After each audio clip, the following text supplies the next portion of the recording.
I find, like, for me, through fashion, it was actually the way I could express myself.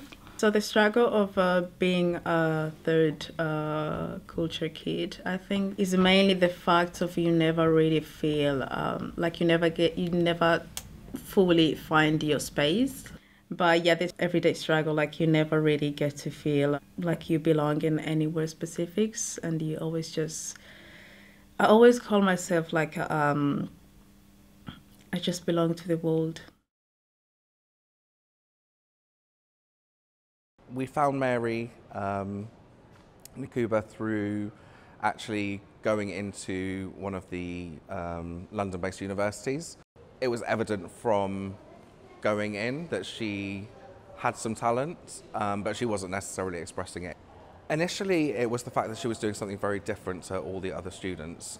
I think there's still that concept of being a student. You have to be avant-garde, you have to be wacky, you have to be doing something that has got a narrative that doesn't necessarily translate into beautiful clothing. She wasn't interested in that, and she presented a real eye for colour.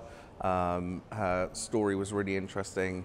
The fact that she doesn't really identify with anything apart from her own kind of vision. I love what is out there. I love how many designers and new designers what they're creating, but I just wanted to tell my own story. The first step in this case is always about doing the research, just trying to come up with a concept, like what you want to talk about.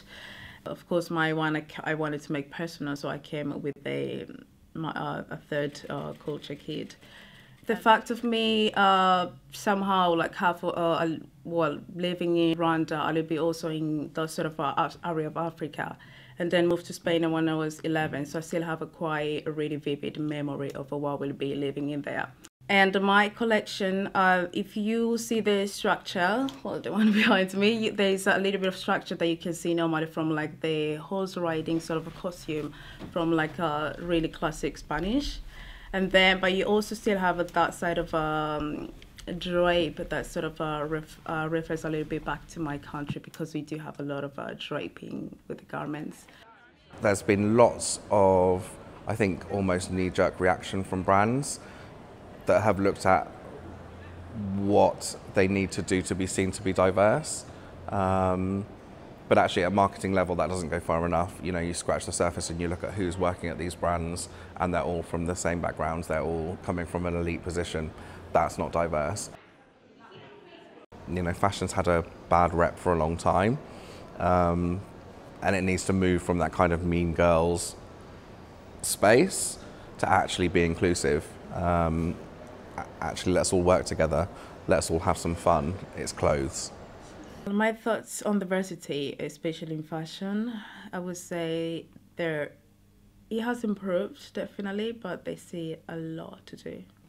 Yeah, and I hope I'm gonna be one of them to change it.